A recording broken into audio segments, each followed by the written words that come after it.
Hello दोस्तों, स्वागत है आपका यश ब्लॉग्स में। पिछली वीडियो में हमने 50 क्वेश्चन तक सॉल्व किए थे।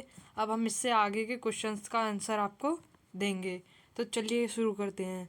इसमें अगला क्वेश्चन है 16 और 36 का लासापा यानी कि एलसीएम क्या होगा। तो इसका राइट आंसर हो जाएगा 144। ऑप्शन डी इसका राइट आंसर हो जाएगा। अगला प्रश्न है 4, 6, 7, 0 और 8 का औसत ज्ञात करो, यानी कि एवरेज निकालना था। तो इसका सही आंसर हो जाएगा 5। ऑप्शन बी इसका राइट आंसर है। अगला प्रश्न है 25, 50 और 75 का लासापा ज्ञात करो। तो ये आप एलसीएम निकालेंगे तो इसका सही आंसर आएगा 150। ऑप्शन सी इसका राइट आंसर हो जाएगा। अगला प्रश्न है किसी संख्या को 5 से भाग देने पर भागफल 5 और शेषफल 2 प्राप्त होते हैं, तो संख्या ज्ञात करो। इसमें आपको संख्या ज्ञात करनी है, तो इसका सही आंसर हो जाएगा ऑप्शन बी 27। वो संख्या 27 है। अगला प्रश्न है 60 किलोमीटर प्रति घंटे की चाल से चलती हुई रेलगाड़ी 800 मीटर लंबे पुल को कितनी देर में पार करेगी यदि उसकी लंबाई 200 मीटर हो। यानी कि ट्रेन की लंबाई 200 मीटर है तो वो 800 मीटर लंबे पुल को कितनी देर में पार करेगी। तो इसका राइट आंसर हो जाएगा 4 मिनट। ऑप्शन बी इसका राइट आंसर हो जाएगा। अगला प्रश्न है एक वर्गाकार खेत की भुजा 25 मीटर है, तो उसका परिमाप ज्ञात करो। इसका सही आंसर ऑप्शन ए हो जाएगा 100 मीटर। विनय ने एक स्टडी किट को 4,599 रुपये में बेचा। इसे बेचने पर उसे 170 रुपये की हानि होती है, तो स्टडी किट का क्रय मूल्य ज्ञात करो। ये आपका प्रतिशत वाले चैप्टर में से क्वेश्चन है। उसने किसी किताब को 4,599 रुपये में बेचा है और उसे बेचने पर 170 रुपये की हानि हुई है, तो उसका खरीदा हुआ मूल्य ज्ञात करना है। तो आप 4,500 में से ऐड करेंगे तो इसका राइट आंसर ये हो जाएगा ए। ऑप्शन ए 4,769 रुपये।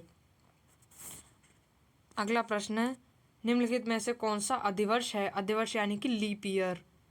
लीप ईयर कौन सा है, तो जो 400 से डिवाइड हो जाएगा वो हमारा लीप ईयर होता है। तो इसमें 400 से ऑप्शन सी यानी कि 2400 डिवाइड हो जाएगा, यानी कि इसका ऑप्शन सी राइट हो जाएगा। अगला प्रश्न है एक घड़ी के कांटे एक दिन में कितनी बार समकोण पर होते हैं, यानी कि 90 डिग्री का एंगल बनाते हैं। तो इसका सही आंसर हो जाएगा 44 बार। कितनी बार? 44 बार। ऑप्शन बी इसका राइट आंसर हो जाएगा। अगला प्रश्न है लव ऊपर से 10वें स्थान पर और सोहन नीचे से 21वें स्थान पर है। उनके बीच में 3 छात्र हैं, तो कक्षा में कुल कितने छात्र हैं।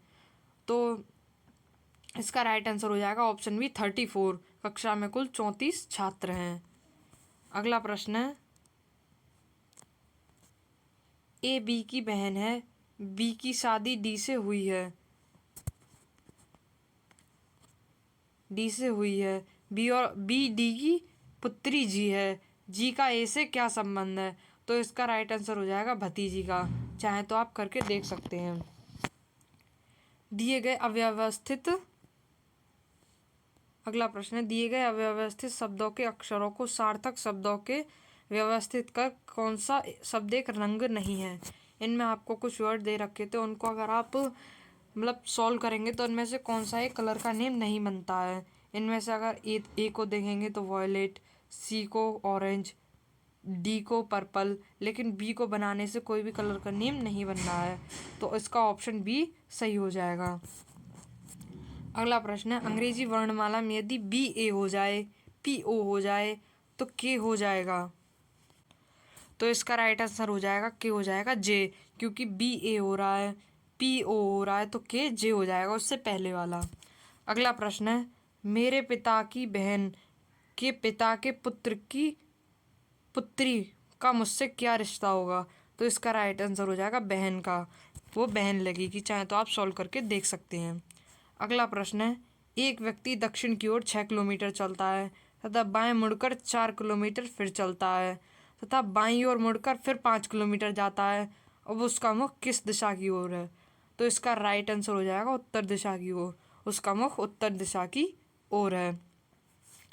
अगला प्रश्न है कमरा फर्श तो नदी। कमरा मतलब कमरा जो है वो फर्श से बना है, तो नदी में कमरे में जो है फर्श है, तो नदी में क्या है पानी।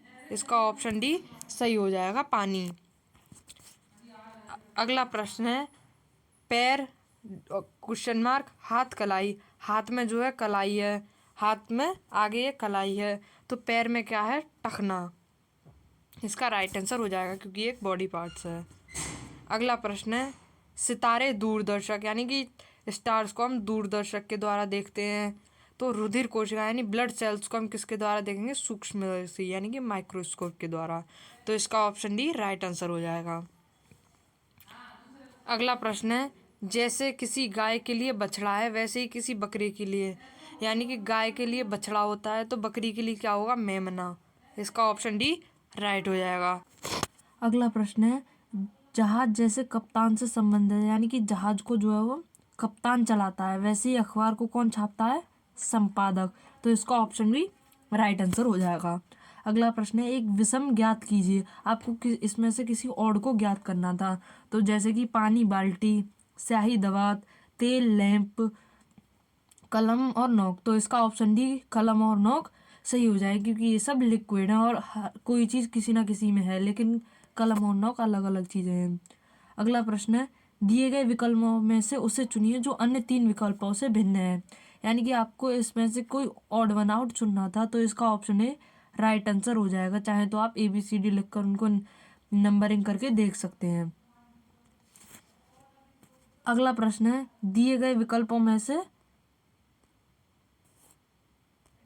उसे चुनिए जो अन्य 3 विकल्पों से भिन्न है। फिर वो ये आ गया जो पिछला क्वेश्चन था, तो इसमें ऑप्शन डी राइट हो जाएगा, IHFG ये राइट आंसर हो जाएगा।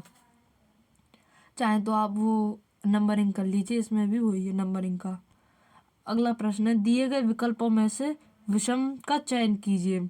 इसमें आपको कोई जैसे सूत, रेशम, टेरिन, ऊन, तो इसका ऑप्शन भी टेरिन अलग हो जाएगी क्योंकि टेरिन कोई वो नहीं होता, वूलन वगैरह नहीं होता कोई। अगला प्रश्न है, असंगत को चुने। इसमें भी आपको असंगत चुनना था, तो इसका ऑप्शन है XW अलग हो जाएगा, तो ये राइट आंसर हो जाएगा। अगला प्रश्न है, निम्नलिखित में से भिन्न शब्द चुनिए। गुलाब, लिली, गेंदा, केला। तो इनमें से आपको पता है गुलाब, लिली, गेंदा ये सब फूल के नाम है, लेकिन जबकि केला जो है वो फल का नाम है, तो केला ऑप्शन डी राइट आंसर हो जाएगा। अगला प्रश्न है, एक दिन में एक घड़ी की दोनों सुइयां कितनी बार एक साथ होंगी, यानी कि कोई एक घड़ी है उसमें दोनों सुइयां मिनट की और घंटा की कितनी बार एक के ऊपर एक होंगी, मतलब एक साथ होंगी। ऑप्शन ए 24 बार, ऑप्शन बी है 20 बार, तो इसका ऑप्शन डी सही हो जाएगा, 22 बार एक साथ होंगी।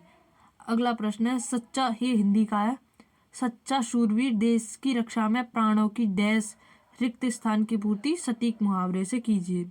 बाजी लगा देते हैं, तो इसका ऑप्शन यही सही हो जाएगा, बाजी लगा देते हैं, प्राणों की बाजी लगा देते हैं। बाकी आप देख सकते हैं कोई भी इसमें सटीक तरीके से नहीं आ रहा है। अगला प्रश्न है, मौखिक स्वर हैं, तो इसका ऑप्शन भी सही हो जाएगा, अ आ ई, छोटा बड़ा छोटी ई, ये सही हो जाएगा क्योंकि ये मौखिक स्वर हैं। अगला प्रश्न है, वचन के अधीन संज्ञा के रूप में कितनी तरह से परिवर्तित होते हैं, यानी कि जो वचन के अधीन संज्ञा के रूप कितनी बार परिवर्तित होते हैं, तो इसका ऑप्शन बी सही हो जाएगा, 3 रूप में परिवर्तित होते हैं। अगला प्रश्न है, स्वर वह ध्वनि है जिसके उच्चारण में हवा, तो इसका ऑप्शन डी सही हो जाएगा, हवा मध्यम गति से मुख विवर से निकल जाती है, मध्यम, जैसे आप बोल के देख सकते हैं, अ आ ई मध्यम गति से निकल रही है। अगला प्रश्न है, पलक किस भाषा का शब्द है, यानी कि पलक जो आंख की ये जो पलक होती है किस भाषा का शब्द है, तो यह फारसी भाषा का शब्द है। अगला प्रश्न है, स्नेहमग्न किस तत्पुरुष समास का उदाहरण है। स्नेहमग्न, इसका मतलब स्नेह में मग्न, तो यह अधिकरण तत्पुरुष समास का, अगर आपने पढ़ा होगा तो आप कराए होंगे। अगला प्रश्न है, विवाह के अवसर पर दिन भर मेहमानों के स्वागत में लगे रहने से मेरा डैश रहा है, मुहावरा भरना था इसमें, तो यह अंग अंग ढीला हो रहा है, ऑप्शन ए इसका राइट आंसर हो जाएगा। अगला प्रश्न है, श्रीमान शब्द में किस प्रकार की अशुद्धि है, तो आप इसे देख सकते हैं, इसमें कोई वर्ण संबंधी अशुद्धि तो नहीं है, समास भी नहीं लगेगा ना प्रत्यय, इसमें हलंत संबंधी त्रुटि है, क्योंकि माँ पे जो हलंत लगेगा ये रा वाला, तो वही इसमें, तो ऑप्शन सी इसका राइट आंसर हो जाएगा, हलंत संबंधी। अगला प्रश्न है, वह गया तो यह किस काल का उदाहरण है? वह गया तो, इसे ये जो हो जाएगा आपका, ये हो जाएगा संभाव्य वर्तमान, जो संभाव्य है, मतलब जो हो तो गया लेकिन वर्तमान में हुआ है। वह गया तो यानी कि अभी अभी गया है वो। अगला प्रश्न है, वह तो डैश है, वह तुम्हारी क्या मदद करेगा? इसमें आप रिक्त स्थान को कोई पूर्ण सटीक शब्द भरना था। इसके ऑप्शन है, इसका सही ऑप्शन हो जाएगा, वह मतलबी आदमी तुम्हारी क्या मदद करेगा, तो इसका ऑप्शन डी सही हो जाएगा। अब इंग्लिश वाला सेशन है, तो इसमें क्या है, I dash this film several times, I saw this, इसका ऑप्शन ए सही होगा saw, I saw this film several times. अगला प्रश्न है, she dash in his house since 1980, तो इसका ऑप्शन बी सही हो जाएगा, she has been living in this house since 1980। अगर आपने सेंटेंस पढ़े होंगे तो कर दिया होगा ये। अगला प्रश्न है, I dash my work before he came, I had finished my work before he came. अगला प्रश्न है, the moon dash at night, the moon shines at night, इसमें खाली फर्स्ट फॉर्म आएगी, the moon shines at night. अगला प्रश्न है, yesterday when I dash to see my friend I dash logged, तो इसका ऑप्शन भी सही हो जाएगा, yesterday when I went to see my friend I found logged।